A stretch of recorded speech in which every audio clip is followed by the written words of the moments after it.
नमस्कार। The deep dive में आपका स्वागत है। आज हमारे पास एक बहुत ही दिलचस्प स्रोत है। ये माघ मास की कथा का 18वां अध्याय है, लेकिन असल में ये पद्म पुराण के पहले अध्याय की शुरुआत भी है। तो एक कहानी के अंदर से एक और विशाल कहानी। बिल्कुल, ये एक तरह से ज्ञान की परतों को खोलने जैसा है। एक कहानी दूसरी कहानी की चाबी बन जाती है। सही कहा। और हमारी आज की पड़ताल का मिशन भी यही है।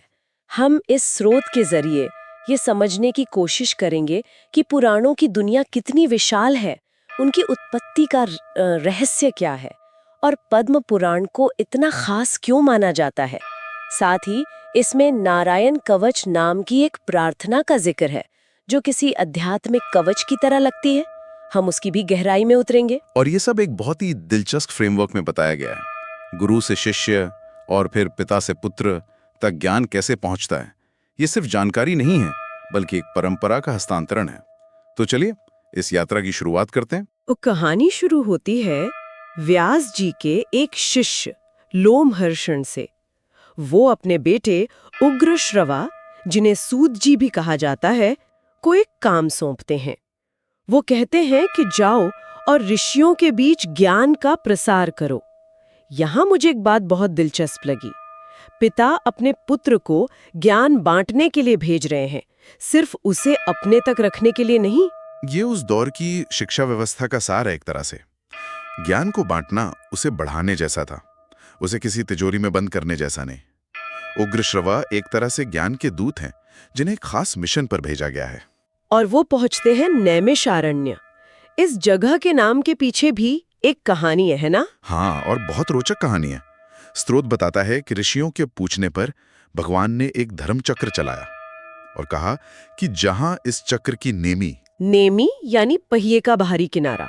हाँ बिल्कुल, जहां वो जीर्ण होकर गिरेगा, वही धरती का सबसे पवित्र स्थान होगा। और वो जगह नैमिषारण्य कहलाई। तो ये सिर्फ एक भौगोलिक लोकेशन नहीं है, बल्कि एक ऐसा स्थान है जिसे दिव्यता ने खुद चुना है। वाह, उस जगह की नींव ही धर्म के पहिए पर रखी गई है। और वहां का माहौल भी कुछ वैसा ही है। शौनक समेत हजारों ऋषि एक बहुत बड़ा यज्ञ कर रहे हैं, जो 12 साल तक चलने वाला है। जब उग्रश्रवा वहां पहुंचते हैं तो ऋषि उनका स्वागत करते हैं और उनसे पुराण सुनने की इच्छा जाहिर करते हैं। यह यज्ञ का प्रतीक समझना जरूरी है। ये सिर्फ एक कर्मकांड नहीं है, एक लंबे समय तक चलने वाला यज्ञ दिखाता है कि वो ऋषि वो सांसारिक चीजों से ध्यान हटाकर ज्ञान और सत्य की एक लंबी खोज में लगे हैं। उनकी जिज्ञासा चरम पर है और इसीलिए वो उग्रश्रवा जैसे ज्ञानी का आगमन देखकर खुश होते हैं। वो ज्ञान के भूखे हैं। और वो खास तौर पर पद्म पुराण के बारे में पूछते हैं। वो जानना चाहते हैं कि उस कमल यानी पद्म से सृष्टि की रचना कैसे हुई, जिससे ब्रह्मा जी प्रकट हुए। और यहीं से हमारी पड़ताल का दूसरा चरण शुरू होता है। जब ऋषि पुराण के बारे में पूछते हैं तो सूत जी जो जवाब देते हैं, उसने मुझे सच में चौंका दिया। अच्छा, क्या बात थी वो? वो बताते हैं कि पुराणों की रचना ब्रह्मा जी ने कल्प की शुरुआत में ही कर दी थी। वो सभी शास्त्रों में सबसे पुराने हैं। और फिर वो एक संख्या बताते हैं, 100 करोड़ श्लोक। ये संख्या तो अविश्वसनीय लगती है। क्या इसका कोई प्रतीकात्मक महत्व है, या हम ये माने कि ज्ञान का भंडार वाकई इतना विशाल था कि उसे समेटना इंसानों के बस में ही नहीं था? ये एक बेहतरीन सवाल है। देखिए, इसे दोनों तरह से देखा जा सकता है। एक स्तर पर यह संख्या ज्ञान की दिव्यता और उसकी असीमता को दर्शाती है। यह बताने का एक तरीका है कि ब्रह्मांड का कुल ज्ञान इतना विशाल है कि उसे कोई एक इंसान अपनी छोटी सी जिंदगी में ग्रहण नहीं कर सकता। ये दिव्य ज्ञान है, इंसानी पैमानों से परे। तो फिर ये हम तक कैसे पहुंचा? 100 करोड़ श्लोक तो कोई पढ़ ही नहीं सकता। यहीं पर व्यास की भूमिका आती है, जो इस कहानी का सबसे महत्वपूर्ण हिस्सा है। स्रोत के अनुसार हर द्वापर युग में जब मानवता की ज्ञान ग्रहण करने की क्षमता कम हो जाती है, तब भगवान विष्णु खुद व्यास के रूप में अवतार लेते हैं। उनका काम उस 100 करोड़ श्लोकों के दिव्य ज्ञान को एडिट या संपादित करना है। वो उसे इंसानों के लिए सुलभ बनाते हैं। उसे 4 लाख श्लोकों में समेटकर 18 पुराणों में बांट देते हैं। व्यास एक तरह के दिव्य संपादक हैं। एक कॉस्मिक एडिटर जो ज्ञान के विशाल महासागर से हमारे लिए एक बाल्टी पानी निकाल कर लाते हैं जिसे हम पी सकें, और 100 करोड़ श्लोकों वाला मूल संस्करण आज भी देवलोक में मौजूद है। ये सोच ही हैरान करने वाली है। बिल्कुल सही। और इसी से जुड़ी एक और महत्वपूर्ण बात स्रोत में कही गई है, ये कि वेदों को पुराणों की मदद के बिना नहीं समझना चाहिए। एक उपमा दी गई है कि वेद को हमेशा ये डर रहता है कि कोई कम ज्ञान वाला व्यक्ति उसका गलत मतलब निकाल लेगा। तो क्या हम ये कह सकते हैं कि पुराण एक तरह से वेदों के लिए एक गाइड बुक या कमेंट्री है जो उन जटिल विचारों को कहानियों के जरिए आसान बनाते हैं? गाइड बुक एक अच्छा शब्द है। वेद जो हैं वो सूत्र रूप में हैं, बहुत संक्षिप्त और गहरे। पुराण उन्हीं सूत्रों को कहानियों, संवादों और आख्यानों के माध्यम से खोलते हैं। वो ज्ञान को शुष्क दर्शन से निकालकर जीवंत बना देते हैं ताकि आम इंसान भी उसे अपने जीवन से जोड़ सके। वो वेदों के क्या को क्यों और कैसे में बदलते हैं। कमाल है। तो ये समझना कि पुराण वेदों को आसान बनाते हैं एक बहुत बड़ी बात है। इसी कड़ी में शौनक ऋषि ने जिस पद्म पुराण के बारे में खास तौर पर पूछा, उसकी अपनी क्या कहानी है? उसके नाम पद्म में ऐसा क्या खास है? जैसा कि नाम से ही जाहिर है, ये उस पद्म यानी कमल की कहानी है। लेकिन ये कोई साधारण कमल नहीं है। ये वो दिव्य कमल है जो सृष्टि की शुरुआत में भगवान विष्णु की नाभि से निकला था। ये ब्रह्मांडीय कमल है और इसी पर ब्रह्मा जी प्रकट हुए, जिन्हें सृष्टि का रचयिता माना जाता है। तो इस पुराण का नाम ही सृजन के स्रोत पर रखा गया है। और इसकी संरचना भी बताई गई है। 5 खंड है, सृष्टि, भूमि, स्वर्ग, पाताल और उत्तरखंड, और कुल 55,000 श्लोक। ये खुद में एक महाग्रंथ है। यहाँ कमल का प्रतीकाद बहुत गहरा है। सोचिए, कमल कीचड़ में उगता है लेकिन हमेशा उससे ऊपर पवित्र और खूबसूरत बना रहता है ना? ये सृजन का प्रतीक है, पवित्रता का प्रतीक है, और इस बात का प्रतीक है कि कैसे दिव्य चीजें भौतिक संसार से उत्पन्न होकर भी उससे अछूती रहती हैं। पद्म पुराण उसी दिव्य शुरुआत की कहानी कहता है। स्रोत में सृष्टि की रचना का एक संक्षिप्त ब्यौरा भी दिया गया है जो सुनने में किसी साइंस फिक्शन जैसा लगता है। इसमें कहा गया है कि सबसे पहले एक तेजोमय यानी सोने के अंडे में ब्रह्मा जी प्रकट हुए। हिरण्यगर्भ, ये वैदिक दर्शन का एक बहुत पुराना सिद्धांत है। स्वर्ण गर्भ या कॉस्मिक एग का विचार। हाँ, और फिर उस अंडे के चारों ओर की परतें बताई गई हैं। ये तो एक तरह का ब्रह्मांडीय प्याज लगता है जिसके छिलके उतरते जाते हैं। सबसे अंदर जल, उसके बाहर तेज यानी अग्नि, फिर वायु, फिर आकाश, और फिर कुछ ऐसे शब्द जिनका मतलब मैं चाहूंगी कि आप समझाएं। तामस अहंकार, महत्व और अव्यक्त मूल प्रकृति। ये सीधे सीधे सांख्य दर्शन से आता है, जो भारत के सबसे पुराने दर्शनों में से एक है। ये ब्रह्मांड के विकास का एक मॉडल है। अव्यक्त मूल प्रकृति वो आदिम अव्यक्त ऊर्जा है जिससे सब कुछ बना है। उससे महत्व तत्व यानी ब्रह्मांडीय बुद्धि या चेतना का विकास होता है। उससे अहंकार पैदा होता है जो मैं का भाव है, और फिर उसी अहंकार के 3 गुणों सत्व, रजस और तमस से बाकी सृष्टि बनती है। यहाँ तामस अहंकार का जिक्र है जिससे आकाश, वायु, अग्नि, जल और पृथ्वी जैसे भौतिक तत्व बने।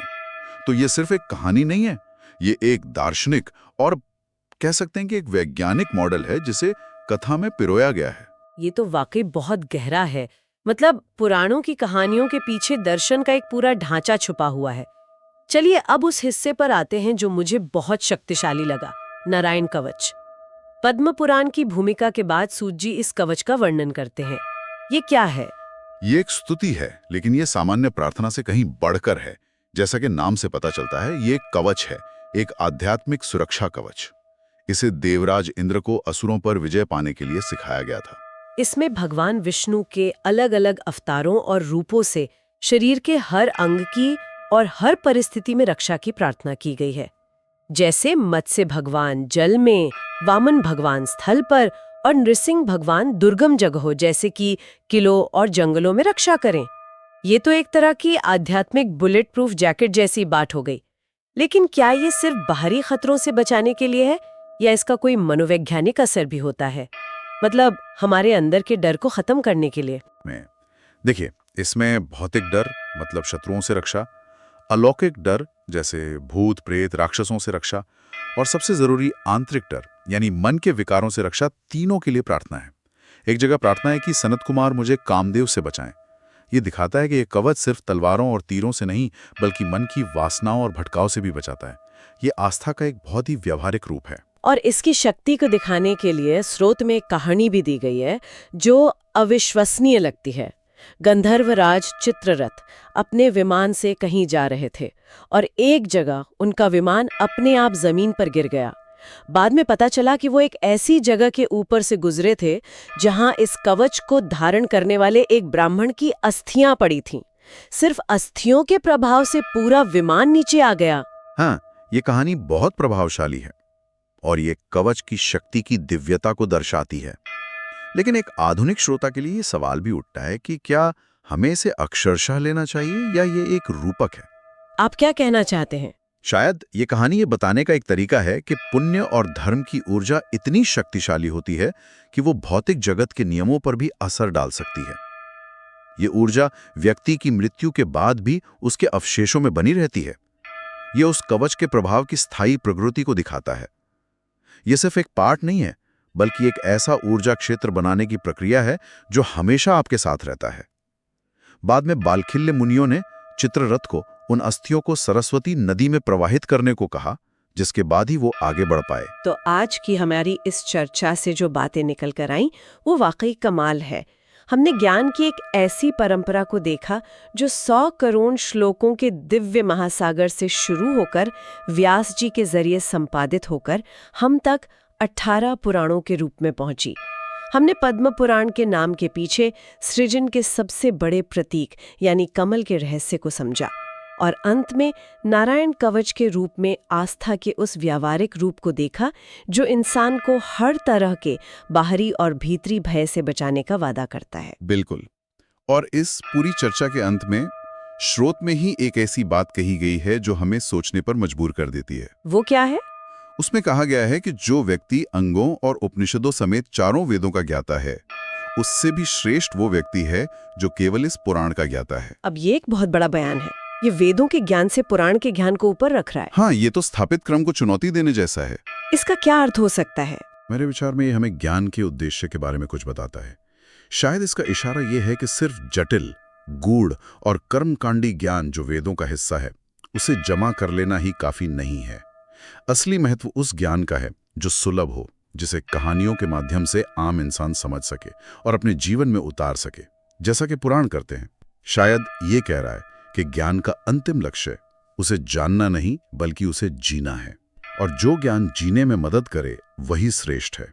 ये एक सवाल है जिस पर हमारे श्रोताओं को विचार करना चाहिए। ज्ञान का मूल्य उसके संग्रह में है या उसके आचरण में?